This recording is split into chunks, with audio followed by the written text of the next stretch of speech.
1847年5月7號早上10點15分，一班火車輕輕劃過倫敦嘅帕丁頓車站。喺其中一至一等車廂嘅左邊隔間入面，坐住4位乘客，其中有2位特別值得去講下。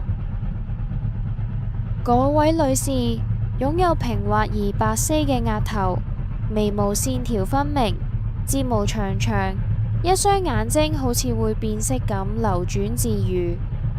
佢穿着一套簡樸嘅灰色長裙，扣紐一直扣到喉嚨，身上披住一條色彩含蓄嘅蘇格蘭披肩。佢安靜咁坐喺度，手裏拿咗一本書，手腕微露，整體給人一種優雅、舒適而精緻嘅感覺。坐喺佢對面嘅係一位25歲嘅騎兵軍官多利根上尉。佢留住一撇濃密黑亮嘅鬍鬚，笑起來十分討人喜歡。佢身上雖然帶住點年輕人嘅虛榮，但那份虛榮藏喺心底，並不令人反感，係一位舉止得體嘅年輕紳士。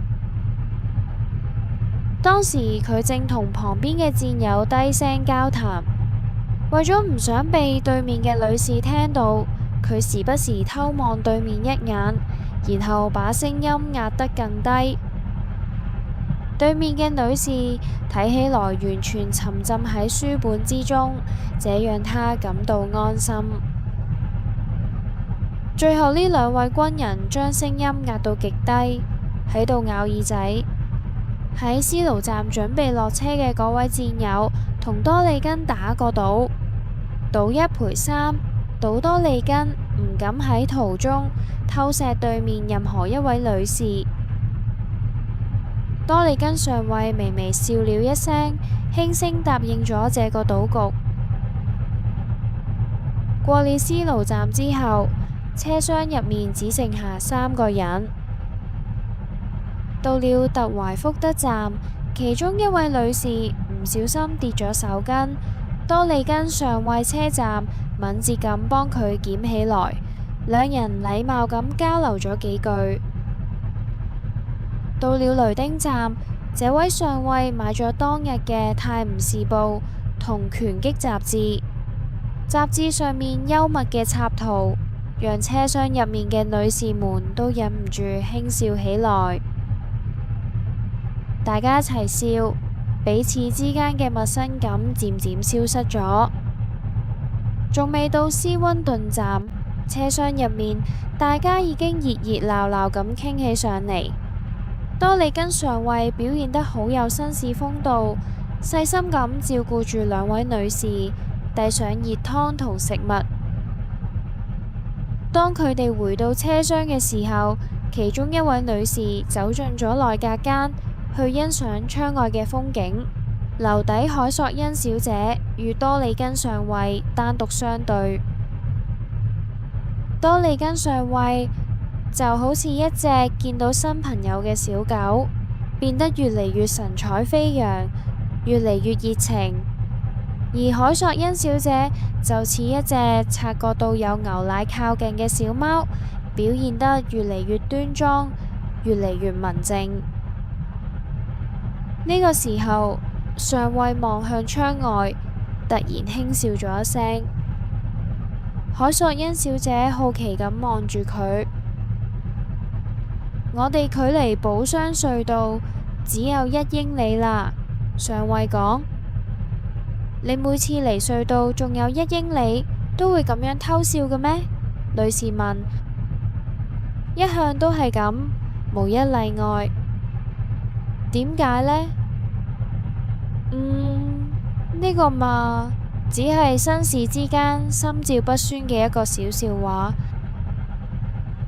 多利根上尉隨即向佢講咗個小故事。曾經有一對夫婦坐火車過寶箱隧道，對面坐住一位陌生紳士。火車一駛入隧道，車廂裏面就陷入一片漆黑。出咗隧道之後，太太羞答答咁對先生講：喬治，你剛才喺隧道裏面偷偷親我，真係太荒謬啦。先生一臉茫然咁答：我冇錫過你呢。太太一聽，即刻心領神會咁笑咗：你冇？但我明明感覺到有人錫咗我。講完，多利根上尉暗自壞笑，希望海索恩小姐也能聽懂其中的意圖，跟住一齊笑。但海索恩小姐只是端莊咁坐喺度，完全沒有笑。就在這個時候，火車滑入了漆黑嘅隧道入面。啊！海索恩小姐發出一聲輕呼。發生咗咩事？多利根上尉問。我好驚，海索恩小姐講。多利根上尉移到佢身邊，低聲講：唔使驚，我就喺你身邊。你離我好近，真係好近。多利根上尉，你知道我嘅名？我剛才聽你提及過。我真希望我哋快點離開這個黑暗嘅地方。我願意喺度陪住你，安撫你，我親愛嘅女士。接住，黑暗中傳嚟咗一聲極輕微嘅親吻聲。開門！快啲開門！海索恩小姐叫起來。黑暗中傳嚟一陣急促嘅低語聲，隨後車門被關上，窗簾被用力拉咗落嚟。當火車駛出隧道，前往巴斯嘅途中，我們這位年輕嘅上尉開始喺心中反思，自己剛才嘅行為到底算不算得上一位完美紳士應有嘅體面與克制。當火車到達巴斯站，多利根上尉懷住忐忑嘅心情打開車門。剛才被佢冒犯咗嘅海索恩小姐喺經過佢身邊嘅時候，投過嚟一眼帶住羞澀與柔和責備嘅目光，而另一位未被冒犯嘅女士眼睛裏則像係要噴出火嚟一樣。兩位女士就咁離開咗。隨後，多利根上尉將呢件事興高采烈咁講俾佢嘅老朋友霍斯金斯少校聽。少校係一位嚴肅嘅老軍官，聽完之後只係冷冷咁講：我曾經見過有人因為做咗同樣嘅事而冇咗條命。呢樣都仲未算最嚴重，少校補充道。不幸嘅係，嗰個人係死有餘辜。你今年幾多歲啊？25歲，上尉答。聽我嘅勸告，少校沉聲講，千祈唔好同任何人提及呢件事。仲有，即刻將個3英鎊寄俾懷特，由得佢以為你輸咗個賭局。但我明明贏咗，咪上尉感到十分可惜。照我講嘅去做，先生。最終呢位容易面紅嘅年輕騎兵上尉，雖然萬般唔情願，但依然聽從咗少校嘅建議，將3英鎊寄咗出去。呢個成為咗佢呢次輕率行為嘅第一個教訓。1個星期之後，多利根上尉出席咗一個舞會。正當佢喺人群之中隨意咁周圍睇，突然間一位令人驚艷嘅女士喺佢身邊輕盈咁掠過，那份優雅同美麗瞬間吸引咗佢嘅所有目光。佢定睛一看，唔會啊嘛，等等，真係佢？眼前嘅正正係當日火車上面嘅嗰位女士。當日嘅醜小鴨如今變成咗一隻耀眼嘅天鵝，比起之前睇落更加美麗動人。多利根上尉心頭一震，佢發現自己陷入咗一個極之尷尬嘅境地。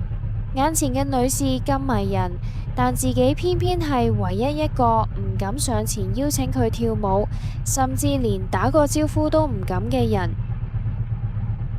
佢眼睜睜睇住其他男士圍喺佢身邊，而凱索恩小姐對住佢哋展露出燦爛嘅微笑。多利根上尉心裏面充滿咗自妒同失落，佢甚至覺得好似自己嘅地盤被侵犯咗一樣。嗰晚返到屋企，佢夢見咗凱索恩小姐，心裏面既渴望又痛苦。喺隨後嘅2個星期，佢試圖喺各種場合尋找呢位佳人嘅蹤影，卻再亦都冇遇見過佢。直到有一日，一位律師行嘅職員突然登門拜訪，並且代表凱索恩小姐向佢遞上咗一份訴狀，控告佢喺火車車廂裏面對佢進行騷擾同冒犯。呢個突如其來嘅法律訴訟令多利根上尉震驚到呆咗。雖然過程極之尷尬，但透過呢份訴狀，佢終於知道咗呢位夢中情人嘅名字同住址。喺隨後嘅幾天，多利根上尉一直在凱索恩小姐嘅大門外苦苦守候。終於喺一個晴朗嘅午後，凱索恩小姐好似平日咁走出來，喺林蔭大道上面散步。多利根上尉立刻跟咗上去，好幾次同佢擦身而過，試圖喺佢眼神之中尋找原諒同同情。但凱索恩小姐嘅眼神平靜如水，完全當佢係陌生人一樣。最後，當其他散步嘅人都紛紛離開，多利根上尉終於鼓起勇氣，脫下帽子，用微微發抖嘅聲音懇求道：凱索恩小姐，請你允許我同你講2句話。凱索恩小姐停落腳步，臉色微微泛紅，既冇承認識佢，亦都冇轉身離開。多利根上尉面紅耳赤，結結巴巴咁表達咗自己嘅愧疚同悔恨，並請求佢千祈唔好將呢件令自己抱憾終身嘅醜事公諸於世。凱索恩小姐聽完，輕輕聳咗聳肩，低聲講咗一句：佢哋真係太蠢啦。聽到呢句話，多利根上尉備受鼓舞，連忙追問：如果我用漫長嘅歲月同謙卑嘅愛意，唔知能唔能夠洗去我當初嘅狂妄同過錯？凱索恩小姐微微一笑，答道：我唔知道。隨後佢表示自己要返屋企，準備參加今晚喺克里森特舉行嘅舞會，跟住就禮貌咁告辭咗。多利根上尉暗自下定決心，今晚自己無論如何都要出現在嗰個舞會上面。當晚喺克里森特嘅舞會上面，多利根上尉如願以償咁經由朋友介紹，正式認識咗凱索恩小姐，仲成功邀請到佢跳舞。凱索恩小姐嘅態度非常親切優雅，憑住女性獨有嘅敏銳同體貼，佢好似將今晚當成咗2個人第一次認識嘅開始一樣。嗰晚，多利根上尉第一次徹底墜入愛河。喺跟住落嚟嘅日子裏面，上尉展開咗無微不至嘅追求。佢去凱索恩小姐食飯嘅餐廳，去佢出席嘅舞會，甚至喺佢騎馬散步嘅時候，巧合咁同佢偶遇。佢嘅虔誠甚至追隨凱索恩小姐去到教堂。喺嗰度，呢位騎兵上尉體會到了愛情嘅奇妙同神聖。多利根上尉仲結識咗凱索恩小姐嘅叔叔，一位海軍上校。上尉好有耐性咁聽上校講述過往嘅海戰故事，贏得咗老人家嘅好感。3個月過去咗，多利根上尉終於鼓起勇氣，親自登門拜訪凱索恩上校，正式請求允許佢追求凱索恩小姐。老上校正準備展現佢海軍威嚴嘅時候，突然被一封神秘嘅字條照咗出去。當佢重新返回房間嘅時候，態度發生咗180度嘅大轉變，笑嘻嘻咁表示完全同意呢門親事。原來呢位喺戰場上面威風凜凜嘅海軍指揮官，喺屋企完全被自己溫柔可愛嘅侄女收拾得服服帖帖。當多利根上尉準備告辭嘅時候，凱索恩小姐輕盈咁步入客廳。上尉走上前，握住佢嘅手，喺門口輕輕親咗一下佢嘅手背。呢一刻，彼此嘅稱呼終於從客氣嘅上尉同小姐變成了親密嘅喬治同瑪麗安。經過咗一段甜蜜嘅時光，兩個人終於攜手步入咗婚姻嘅殿堂。婚後，佢哋再次坐上咗火車，準備開始屬於佢哋兩個人嘅蜜月之旅。新娘瑪麗安穿住同佢哋第一次相遇時一模一樣嘅灰色長裙，依然係咁優雅、精緻而動人。只不過呢一次，喬治緊緊咁坐喺佢身旁。喬治輕聲對妻子講：瑪麗安，夫妻之間應該坦誠相對。如果我向你坦白一件事，你會原諒我嗎？會啊，你講啦。瑪麗安溫柔咁答。你仲記唔記得隧道笑話？喬治心裏暗笑，表面上卻裝出一副愧疚嘅樣子。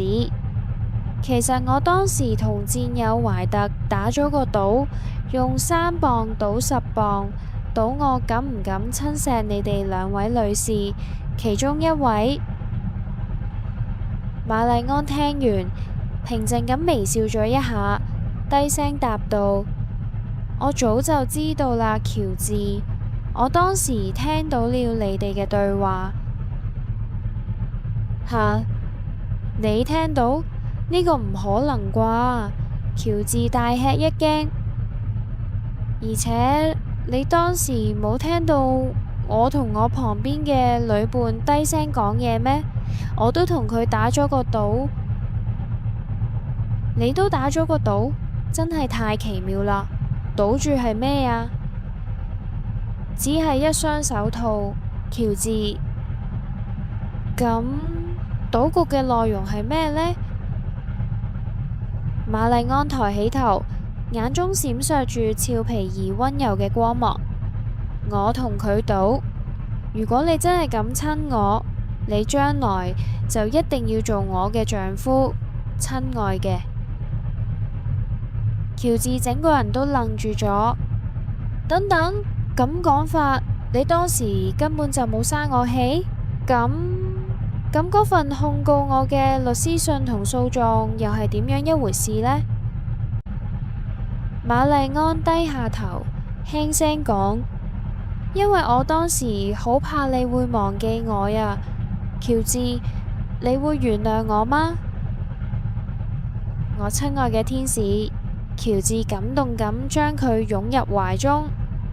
睇下，前面就係嗰條隧道啦。當火車再次駛入漆黑嘅隧道時，車廂裏面再亦都冇傳出驚呼聲，只有兩顆緊緊相連嘅心喺黑暗之中感受住彼此嘅溫暖同甜蜜。